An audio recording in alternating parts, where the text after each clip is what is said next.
President Donald Trump had promised to rein in the cost of energy. I'm going to lower your electric bill. But in reality, of course, his signature accomplishment, the big, beautiful bill, is actually going to increase people's energy bills. That's right. According to an analysis by Energy Innovation, an energy and climate policy think tank, rising energy costs in the United States will become even more severe for households across the country due to Trump's big, beautiful bill. Wait a minute. How so? Well, for one, they stripped away support for any of the cheap solar and wind energy production.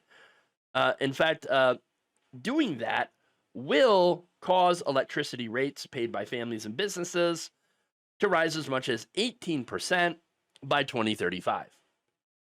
Oops. Household energy costs will rise by $170 on average each year, the report finds, with red states actually bearing the brunt of the increases. For example, bills in Missouri will end up going up the most by $640 a year, with the next largest increases in Kentucky, South Carolina, Oklahoma, North Carolina, and Texas. There you go. Man, look at all them red states. I mean, yes, you got like four blue states in there: Minnesota, Maryland, California, and Colorado. Again, this is energy policy that affects all of us in the country. And so the big, beautiful bill, it affects all of us, and it's going to raise all of our prices, but it is hitting Trump's own voters the hardest. Because, of course. So, inflation go up, tariff, they make prices go up, and now you've got energy prices set to go up. It's almost like, I don't know, Republican economic policies actually suck for average people. For working people, I know, terrible, right? In fact, the only people that seem to win here under Trump and Republicans happen to be the rich and powerful. But, okay, I haven't explained how this is going to raise the costs. Well, it's going to raise costs by wiping out all the tax credits and stuff for renewables, which will stymie wind and solar projects that are now cheaper than natural gas or coal, which will force utilities to rely more on heavily on existing inefficient gas generators. So now that's according to Energy Innovation, which of course will push up energy costs across the U.S., particularly in states that have not enacted their own policies to boost renewable energy. Now, Dan O'Brien, senior analyst at Energy Innovation and author of the new study, said demand for electricity is increasing, and without renewables, we aren't able to meet that new demand. Yes, it is the classic supply and demand issue. Okay. Now, he said, we've seen U.S. power prices generally fall over the past 75 years, but with this bill, for the first time, we will see sustained increases in power costs. Now, of course, that's going to have a much more, a much bigger impact on people in red states, low income. In fact, lower income folks in rural areas in red states will have compounding impacts from this bill. Their states voted to pass this, but it will really harm them in the long term. Great.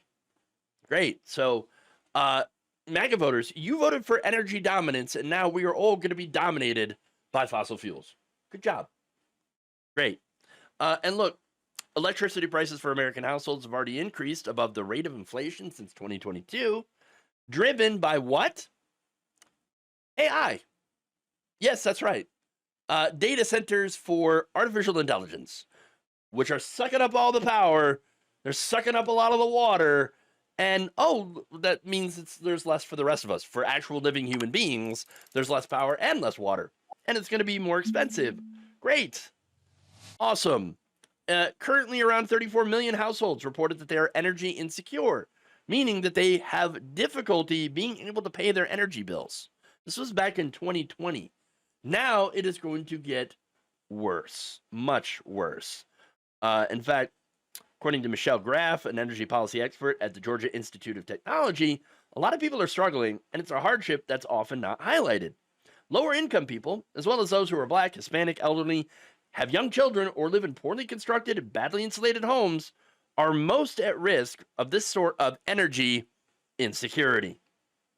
For a lot of these folks, she says, even an extra $10 on their bill each month will result in difficult trade-offs, such as foregoing medicines or food for their families. Increasing those bills month after month will have a big impact upon households on the margins. Yes. Though, to be fair, at least rich people will be able to afford another yacht. I mean, trade-offs, everybody. Trade-offs. But no, here's the thing. Seriously, though. There are states that have programs that do help people struggling to pay their bills. Unfortunately, now, because of this bill, because of the Trump administration, specifically getting rid of federal support for these programs, they will no longer be able to exist. And if they do, they will not be able to help all the people that are going to need it. So right now, the Trump administration is looking to eliminate the low-income home energy assistance program known as LHEAP, which aids currently around 6 million households with their electric bill. The reconciliation bill also deleted subsidies for the construction of energy-efficient homes and upgrades to home cooling, heating, and insulation systems, which Graff said of the LHEAP program is a lifeline for many, many Americans. Quote, there is a mismatch where the hardships are getting worse while we are cutting assistance for people to address that hardship. How much worse? Well, across the U.S., utilities have pushed for $29 billion in higher rates so far this year.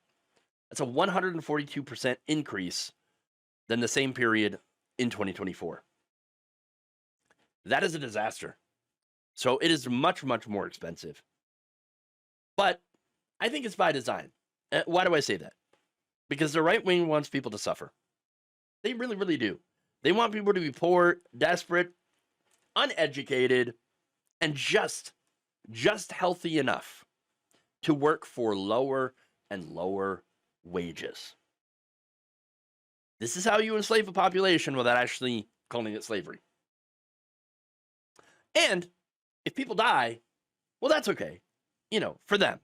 I mean, they already are dying as a result of some of these high energy bills. For example, last month, Shauna Thomas, 55-year-old woman, was found dead in her stiflingly hot St. Louis, Missouri apartment after her electricity was halted for non-payment. She couldn't afford to pay her electricity bill, and you just happen to have been, under a heat dome, which cooks, the temperatures, cooks the people in their own apartments, especially if you don't have any way to alleviate that. And so, yeah, this is what's happening. Extreme heat now is the leading weather-related cause of death in the U.S., and it's only going to get worse. I mean, it used to be the fact that, oh, no, long, cold winters, we need help, keeping people warm in the wintertime. And so we got to get federal funding for that.